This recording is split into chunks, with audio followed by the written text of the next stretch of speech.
Anong question, B, na sinasabi mo? Okay. May isa kang subscribers na nagpapatanong if paano ka daw nakapunta sa Madrid? What are the process?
Ayan mga Rudy. Imbes na suka, limon yung linagay ko. Ayan. Ang ating salad.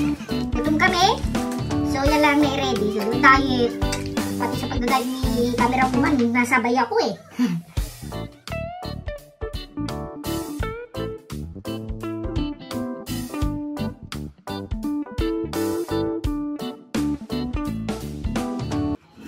Hello mga Ludi, ayan, ito na naman kami ni Jenny, ang aming simpleng, tawag ba dito mga Ludi, mukbang na, yun nga, yung isang yan, may salad, may karne, may juice, yun, para lang, may iba, ayan, sabihin natin, ayan, para momento, ayan,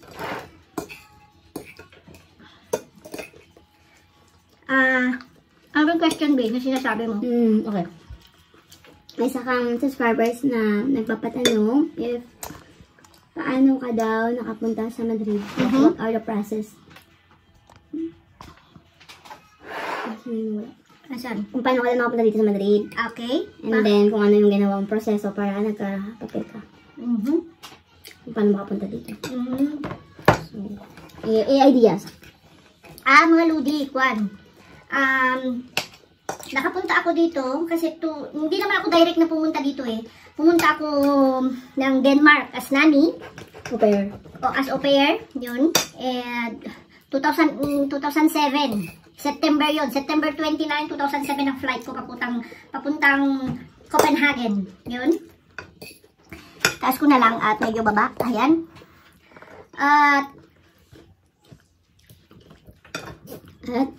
Kasi ang papel doon mga Ludi, ilan bang papel doon? 18 months lang mga Ludi eh. 1.5 year. 18 months lang, so pagkatapos ng 18 months, either uuwi ka o papasok ka sa kung saan mo gustong pwedeng pumasok na parte ng Europe. So, pero ako mga Ludi, hindi ko naabot yung 18 months, 9 months lang. Yun. Oo. So, dito ako pumasok mga Ludi. Pumasok ako dito is July 8. 2008 na yun. So kasi 2007 nung umalis ako sa Pilipinas. 9 months lang ako doon. Then yun, pumasok ako. Doon ang step, parang yun ang stepping stone ko, no? Yun. So, ano pa yung tanong, B? Paano nakapapel? Paano ka nagpapel dito? What are the process you have done? Ayun nga. Pero kasi ako malo din natagalan nga, 7 years, no?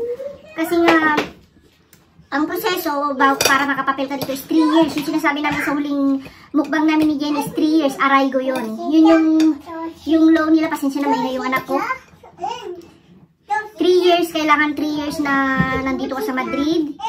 may record ka. Kailangan may mga record kayo ipapakita eh. Yung rehistrado ka, yung empadron, rehistrado, nakarehistro ka.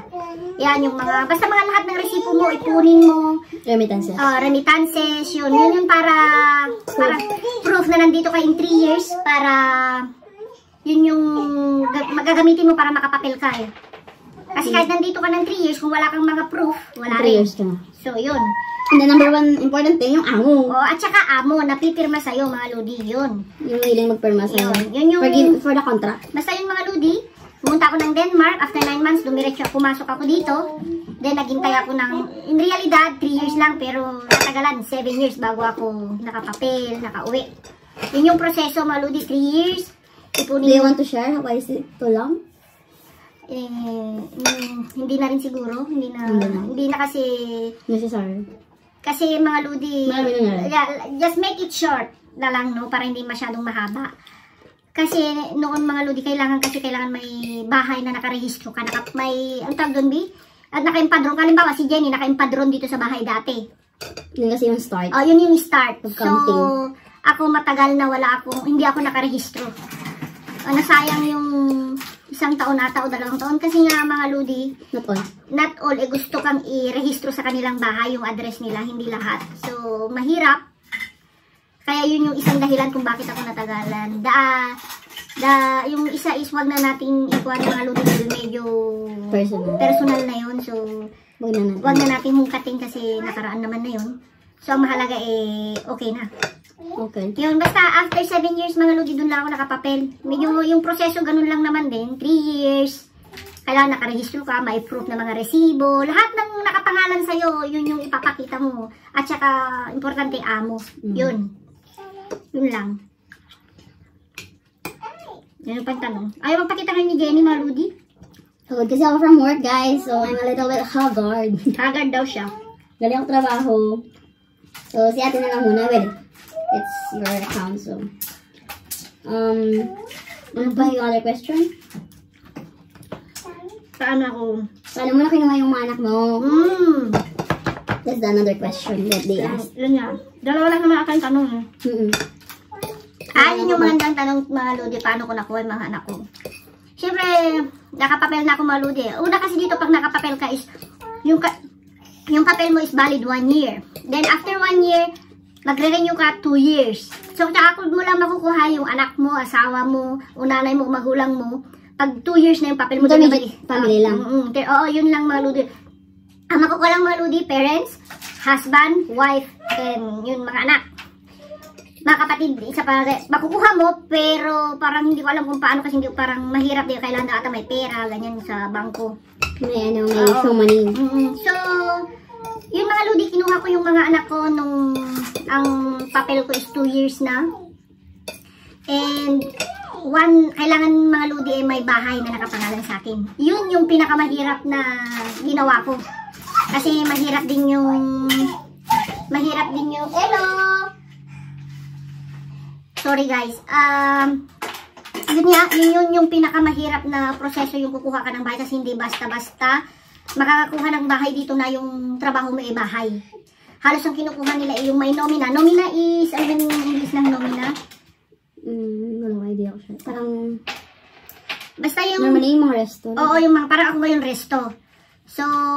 yun ang nagbibigay. Oo. Kailangan kasi parang government employee, parang gano'n yung, na parang nasa kwan kaya sa... Impresa. Yun, impresa. Parang impresa is... Company. Kailangan nasa company. Yun yung sinatawag.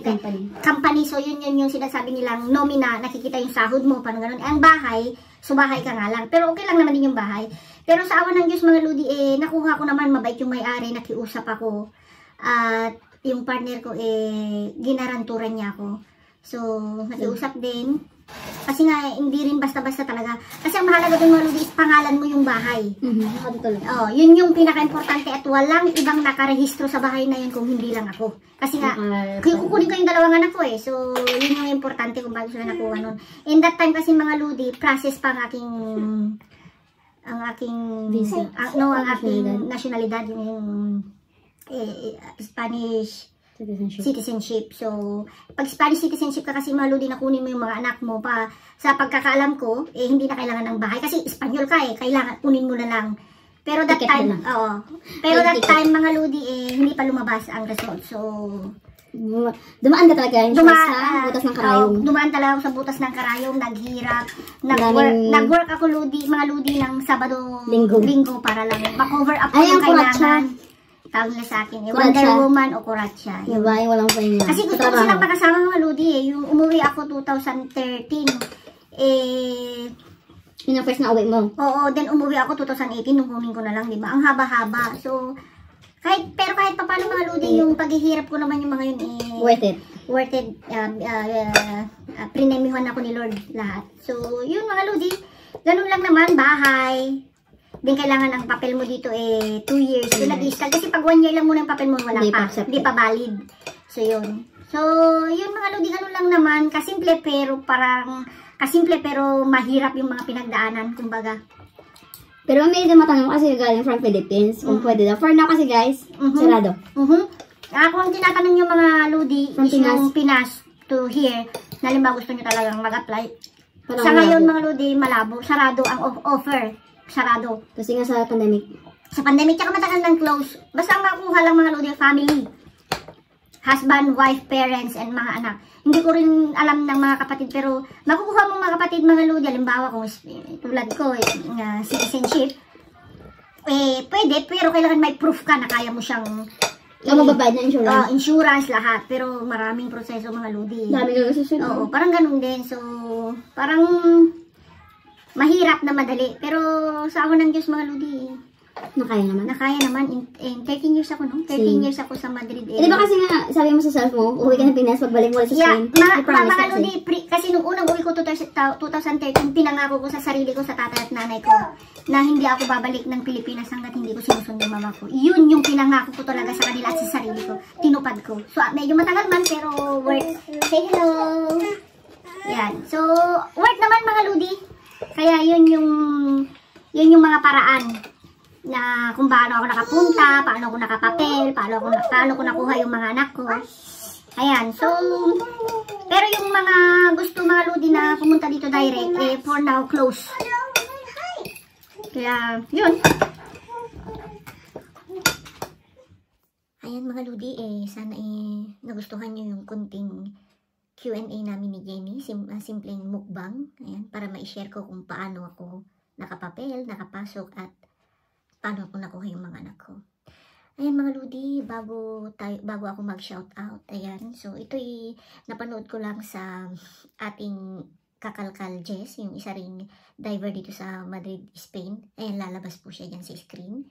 At napanood ko lang po siya na kami po'y kumakatok sa inyong puso, na may kababayan po tayong nangangailangan ng tulong, na si Miss Rolita Parado, dahil na-opera po ang kanyang asawa. So, alam ko po na ngayon pandemic, hirap po tayo. So, kumakatok ako, si Kakalkal Jess, sa inyong mga puso, kung ano lang yung po kaya nyong ibigay, yung mga nakakaluwag-luwag po, lalo na yung mga pareho naming nasa ibang bansa, kung ano lang po yung kaya nyong ibigay para matulungan po natin ang kababayan nating asawa ni Ma'am Rolita Parado. Ayan po, ipapakita ko po dyan sa screen ng kanyang larawan. So, ito po isang paraan para makatulong kami ni Kakalkal Jess. Ayan po, so kumakatok po kami sa inyong mga puso. Sana'y matulungan po natin ang ating kababayan. So yan nga mga lodi, yung mga gustong tumulong, ilagay ko po sa description ng video ito ang pangalan ni Ma'am Rolita Parado, kung paano niyo po siya kontakin, ang Facebook, ang mga number nila. Ilalagay ko po sa description ng video ito para hindi po kayo mahirapan. Ayan, thank you so much mga kaludi. Sana po matulungan natin ang ating kababayan na asawa ni Ma'am Rolita Parado. So ayan mga ludi, shoutout time na tayo para matapos na ang ating video. Ayan, mega love shoutout kay Lolita Paison, Clemencia, Leia Biera, Gina Burgess, mega love shoutout sa inyo mga ludi. Thank you. Carmi Suarez, Lolita Apostol, Nancy Naige, Helen Sonico, mega love shoutout sa inyo. Melinda Manalo, Armando Gadi, Florence de la Cruz and Michael Montejas. Mega love shout out sa inyo mga Ludi. Bida sa Kusina, Dong, thank you so much.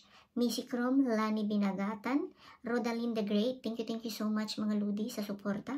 Angelina Benito, Ann Romero, Annalisa Ikay, Angelina Juarez. Mega love shout out sa inyo mga Ludi. Hazel Bico, Ronalyn Matures, mega love shout out. At sa aking pinsan at kababayan na si Jennifer Kalaykay from Purong Magsingal, Ilocos Sur. Mega love shout out sa inyo, sa iyo, Per. Thank you. At lahat na po ng mga taga Purong Magsingal. Ayan, mega love shout out kay Marieta Barriejas. Pinapa-shout out niya ang mga anak niya na nasa Kuwait at sila na rin lahat sa Vegan Ilocos Sur. Thank you so much po sa inyong suporta. Ayan, mega love shout out kay Joseph at Maricel Portana. Mega love shout out sa inyong mag-asawa. Christina Infante, Nikas Vlog. Ayan, Felrin Blozon at Nena Bulasa. Mega love shout out sa inyong mga Ludi. Digna Gohas, Cheralyn Fernandez at Marilyn Hakaman.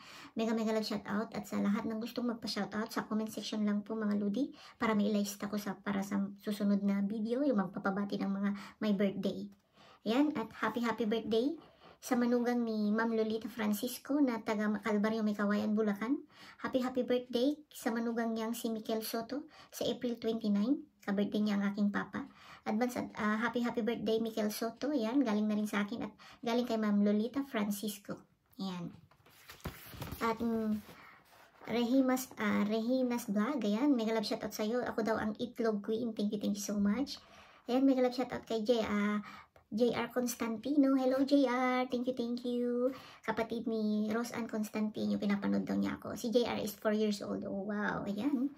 So ayan mga Ludi, i-flex ko lang yung mga kapatid natin na si Lakwa Chat na taga Sugpo. Mega love shoutout. Ayan, lalabas po rin sa screen yan. At kay Fran TV Mix, ayan, lalabas din po yan. Asawa ni Victoria Ambalong. Mega love shoutout po sa inyo. Ayan, pakipuntahan po naman natin lahat ng mga flex. Ayan, at ang aking kapatid na si Jemski TV. Ayan po. Ayan, puntahan po naman natin sila. At si aking sisi na si Charon Hunt. Ayan dun po. Lalabas po siya dyan. At ang sisi Leng na si Leng Suzuki. Ayan po. Lalabas po ang kanilang mga channel dyan. At ayan, ang taga Madrid din po na si Sisi Stacy Vlog. Lalabas po at pakidalawan naman po natin ang kanyang bahay.